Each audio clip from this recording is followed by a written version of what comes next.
안녕하세요. 이 시간에 우리가 역대상 말씀을 공부하고자 합니다. 성령 하나님께서 이 말씀 가운데 넘치는 은혜를 주시기를 바랍니다. 은혜로우신 아버지 하나님, 이 시간 역대상 말씀을 처음 시작합니다. 성령 하나님께서 처음 청중해 주셨던 그 메시지가 오늘 우리에게도 임하길 원합니다. 성령님께서 우리와 함께하여 주옵소서. 예수님의 이름으로 기도합니다. 아멘. 이 시간의 말씀의 제목을 아담에서 이스라엘까지로 잡았습니다. 오랫동안 교회는 역대기를 성경학자의 신데렐라로 여겼습니다. 신데렐라란 그 진가를 인정받지 못하는 사람이나 물건을 뜻합니다. 많은 사람은 역대기를 여호수아, 사사기 그리고 열왕기에 대한 중복으로만 여겼습니다. 그러나 모든 성경은 하나님의 감동으로 된 것으로 특정한 때, 특정한 공동체에 주신 특정한 메시지입니다. 따라서 오늘 우리도 역대기를 하나님께서 주신 그 메시지로 깨닫고 영접해야 합니다. 우리말 역대라는 뜻은 대대로 이어 내려온 여러 대인데, 역대기는 그러니까 대대로 내려온 여러 대한 기록을 말하겠죠.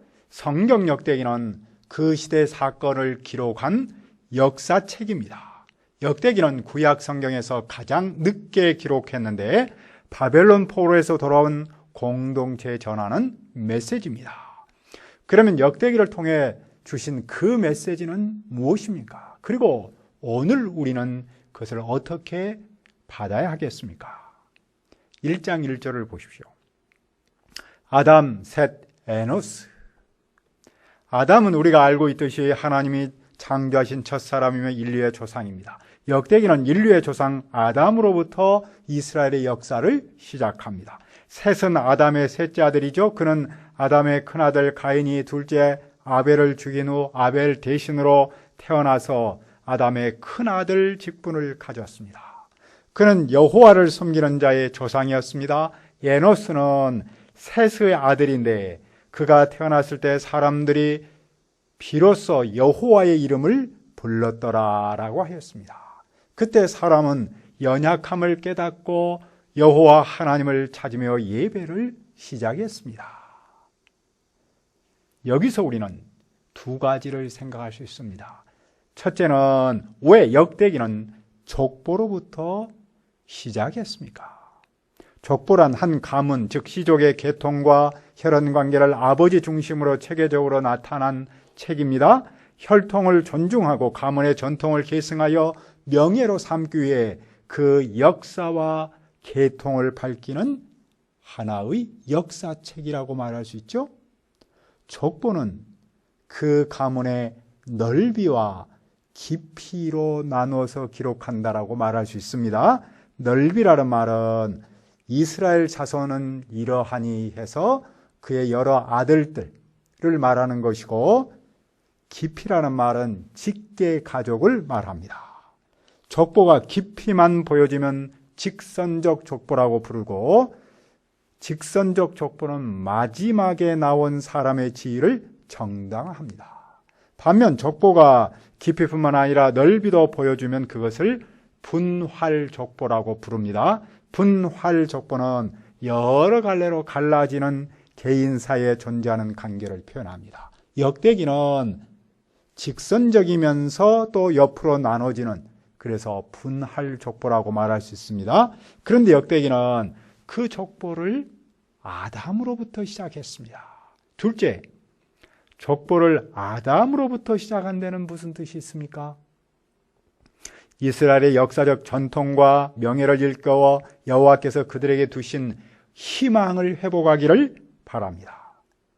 역대기의 첫 독자는 바벨론에서 돌아온 포로 후기 공동체의 후손입니다. 그들은 유대인의 유산을 물려받았지만 정체성의 유기와 함께 깊은 죄책감과 수치에 사로잡혔습니다. 그들은 바벨론에서 돌아와서 성전을 지키만 하면 다윗 왕국과 같은 영광을 누릴 것을 의심하지 않았습니다. 그들은 그 희망을 품고 어려움을 참으면서 성전을 다시 지었습니다. 하지만 오래지 않아 그 희망과 행복은 황량한 현실로 나타났습니다. 그들의 처지는 달라지지 않았는데 강대국 페르시아는 점점 강해졌습니다.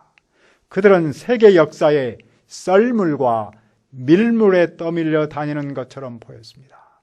그들은 페르시아와 비교할 때 상대적 빈곤감으로 희망을 품을 수 없었습니다. 그들은 하나님에 대한 열정과 비전을 잃었습니다. 그들은 하나님의 사랑을 의심했습니다. 우리는 아직도 여호와께서 택하신 백성인가? 하나님은 아직도 우리 이스라엘을 사랑하시는가? 그런데 역대기는 초라함과 희망이 없어서 갈등하고 고민하는 그들에게 족보를 가르칩니다. 족보를 통해서 하나님의 뜻과 희망을 강조합니다.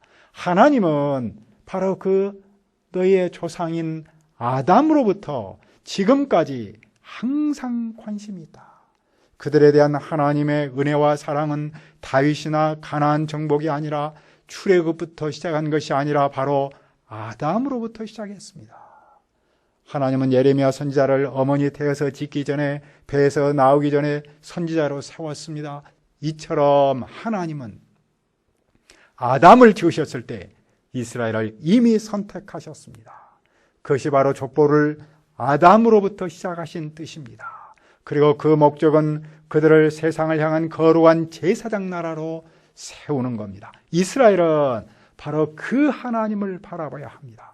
그리고 그 하나님께서 두신 그 뜻과 희망을 다시 품어야 한다는 겁니다. 그 희망의 물줄기가 누구에게로 이어졌습니까? 2절과 3절을 보십시오. 케난, 마할랄렐, 야렛, 에녹, 무드셀라, 라멕. 이 족보에서 먼저 눈에 띄는 인물은 에녹이죠. 그는 300년 동안 하나님과 동행했습니다. 그 생의 특징은 거룩한 생활과 전도했습니다. 그는 다가오는 홍수 심판에 관해 전파했습니다. 그 열매는 죽음을 보지 않고 하나님 나라로 간 거죠. 반면 라멕은 조그마한 상처를 입고도 사람을 죽이는 일을 서슴지 않았습니다. 그는 살인에 대해 가책이 없었습니다. 그는 자기를 죽이는 자는 그 형벌이 가인의 경우보다 10배나 많은 77배이다라고 말했습니다. 그의 교만은 그 시대의 타락을 보여줍니다. 그때 누가 나타났습니까? 1장 4절을 보십시오. 노아, 셈, 함과 야벳은 조상들이라. 노아는 아담으로부터 10대 손입니다. 그는 패역한 시대에 살았으며 그 시대에서 하나님의 특별한 은혜를 입었습니다. 그는 방주를 지어라라는 하나님의 명령에 따라서 그대로 준행했습니다. 그는 하나님의 심판인 홍수가 났을 때 가족과 짐승과 함께 구원을 받았습니다. 그런데 어느 날 노아가 포도주를 마시고 취하여 벌거벗은 채로 누워 있었습니다. 그 아들 함은 아버지의 벌거모습은 그 모습을 보고 두 형들에게 가서 알렸죠. 셈과 야벳은 겉옷을 가지고 뒷걸음으로 들어가 아버지의 벗은 몸을 덮어드렸습니다. 노아는 술에서 깨어난 뒤 그 사실을 알고는 말했습니다. 가나안은 저주를 받을 것이다. 셈의 하나님은 찬양을 받으실 뿐이다. 하나님이 야벳을 크게 일으키셔서 셈의 장막에서 살게 하시고 가나안은 종으로 삼을 것이다. 그 후에 야벳의 자손과 셈의 자손이 온 세상에 퍼졌습니다. 그런데 셈의 자손 중에 예벨이 있는데 그는 두 아들을 낳았습니다. 한 아들의 이름은 벨렉인데 그때 땅이 나뉘었습니다. 그 후손 중에 마침내 아브라함이 등장합니다. 여호와께서 아브라함을 불러서 이렇게 약속하셨습니다. 너는 너의 고향과 친척과 아버지의 집을 떠나 내가 내게 보여줄 땅으로 가라. 내가 너로 큰 민족을 이루고 내게 복을 주어 내 이름을 장대하게 하리니 너는 복이 될지라. 그는 그분의 말씀대로 살았는데 아들이 없었습니다. 그는 하나님의 약속을 계속 기다리지 못하고 자기 생각대로 이루려고 했습니다. 그는 예구배인 하갈을 첩으로 취했습니다. 그는 이스마엘을 낳았습니다. 하지만 하나님께서 아브라함과 다시 언약을 세워서 이삭을 낳도록 하셨습니다.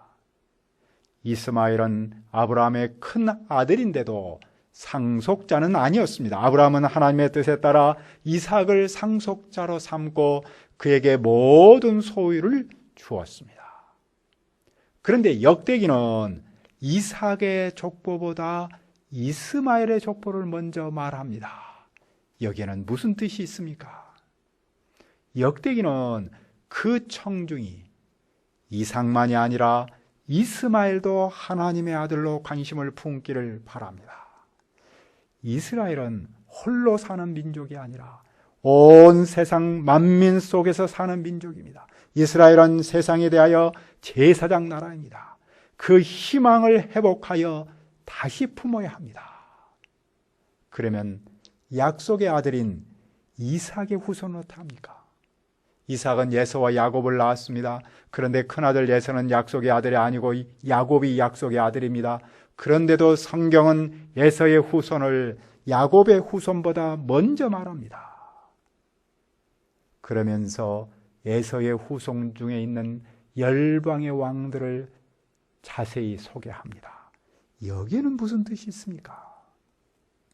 첫째로 하나님은 모든 열방을 품으심을 뜻합니다. 모든 열방 즉 모든 세상이 일종의 세계 지도처럼 등장합니다. 이것은 열방이 하나님의 원대한 목적 밖에 있는 것이 아니라 그 안에 있음을 말합니다. 다시 말하면 열방도 하나님의 창조사역의 직접적 후손으로서 하나님의 주권 안에 있다는 겁니다. 이 세상은 하나님의 문화 명령이나 그분의 언약과 연관해서 번창하여 갑니다.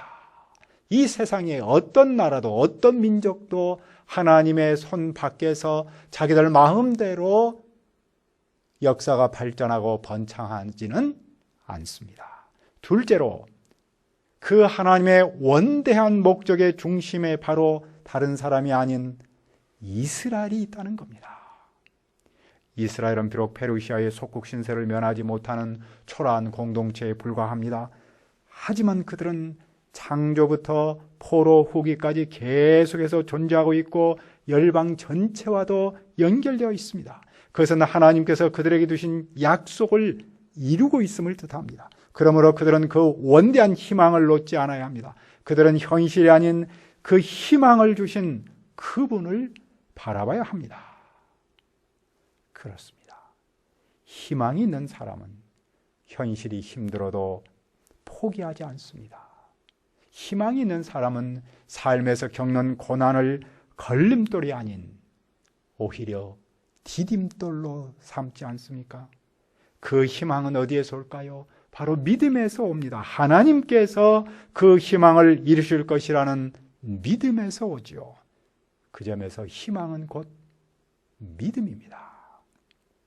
따라서 코로나19라는 현실에서 정말로 필요한 것은 무엇이겠습니까? 바로 오늘 우리 자신과 우리 교회에 절대적으로 필요한 것은 희망이 아닐까요?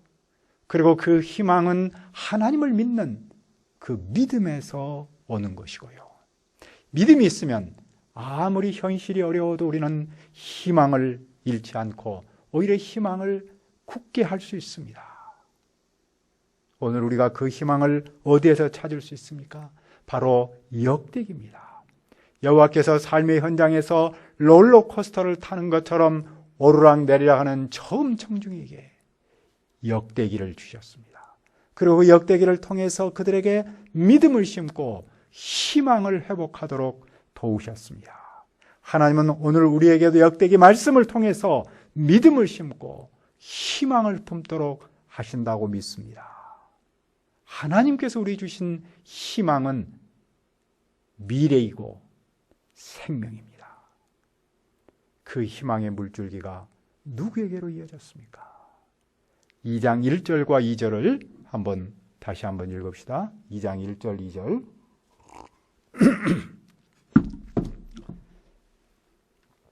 시작. 이스라엘 아들은 이러하니 루벤과 시몬과 레위와 유다와 이사갈과 수불론과 단과 요셉과 베냐민과 납달리와 gad과 아셀이더라. 여기서 이스라엘은 야곱을 말합니다.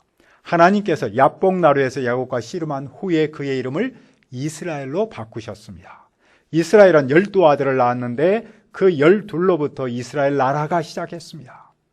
이스라엘의 기원을 야곱의 12아들에 둔 데는 무슨 뜻이 있습니까? 그것은 참 이스라엘이 누구인가라는 질문에 관한 답입니다. 포로 후기 공동체는 외적으로는 강대국 페르시아와 갈등했고 내적으로는 북쪽 이스라엘과 갈등했습니다. 아니 어쩌면 오히려 그들은 멀리 있는 강대국보다는 가까이 있는 북쪽과 더 싸웠습니다. 그런 그들에게 역대기는 그 갈등에 관한 해결책을 제시합니다. 그것은 원뿌리를 아는 데 있습니다. 북쪽도 남쪽도 하나님께서 선택하신 야곱의 뿌리를 두고 있습니다. 그러니까 그들은 한 할아버지로부터 태어난 한 아들, 딸인 것이죠. 그 사실을 알면 그들은 서로를 용서하고 화해할 수 있습니다. 하나님께서 그 조상에게 두셨던 그 놀라운 희망을 품고 그 희망을 위해서 살 수 있죠. 당시 일본은 나와 다른 사람을 틀린 사람으로 여기며 일종의 갈라치기를 했던 것이죠. 이른바 사회 양극화. 양극화는 점점점 서로 달라지고 멀어진다는 뜻이지 않습니까? 사회 계층이 양극단으로 쏠리는 현상이죠. 그래서 영어로는 폴리라이제이션, 폴라, 그 극을 말하잖아요. 그렇게 표현하고 있습니다. 그러나 성경은 한 하나님 안에서, 한 할아버지 안에서 태어난 한 아들, 딸임을 강조합니다. 세상은 나와 조금만 달라도 적대시하며 갈라치기를 흔히 합니다. 이것이 오늘 우리 한국 사회의 또 다른 사회 양극화의 모습이기도 하지요. 하지만 교회는 서로를 품어야 합니다. 교회는 통합의 시대를 이루어야 합니다. 오늘 우리는 외적으로는 코로나19라는 불확실성의 시대에서 삽니다. 내적으로는 혼합주의와 물량주의 앞에서 상대적 빈곤감과 피해의식을 느낍니다. 우리는 믿음으로 살지만 이 시대를 섬기는 성경 교사와 목자로 살지만 희망과 행복감을 누리기가 쉽지 않습니다. 우리도 삶과 사역 현장에서 포로 후기 공동체처럼 희망과 절망의 반복을 맛봅니다. 하나님에 대한 열정과 비전을 잃기도 합니다. 그러나 하나님은 족보를 통해 우리에게 말씀하십니다. 하나님은 과거에 택하신 사람을 통해서 생명사역을 이루신 것처럼 오늘도 당신께서 택하신 교회를 통해서 그 생명사역을 이루십니다. 하나님께서 과거에 택하신 그 조상을 통해서 그들에게 놀라운 희망을 두시고 그 희망을 친히 이루신 것처럼 오늘도 하나님께서 택하신 그 교회를 통해서 희망을 주시고 또 그 희망을 친히 이루신다는 겁니다. 그러므로 우리는 나와 우리 교회가 어떤 현실 앞에서도 끝까지 믿음과 희망을 잃지 않는 것이 중요하지 않겠습니까? 우리가 역대기를 통해서 그 희망을 품어 우리의 캠퍼스와 이 나라 그리고 온 세상에 생명사역을 이루는 그 일에 쓰임받기를 기도합니다. 은혜로우신 아버지 하나님, 이 시간 역대기 말씀을 통해서 특별히 족보를 통해서 하나님의 놀라운 희망과 또 믿음의 조상을 쓰시는 그 뜻을 배웁니다. 우리가 외적 내적으로 어려운 환경에 있습니다. 그러나 하나님께서 우리에게 주시는 또 두신 그 희망을 품고 말씀을 통해서 그 희망을 품음으로써 우리의 캠퍼스와 이 나라 그리고 온 세상 만민의 생명사역에 쓰임받기를 기도합니다. 예수님의 이름으로 기도합니다. 아멘.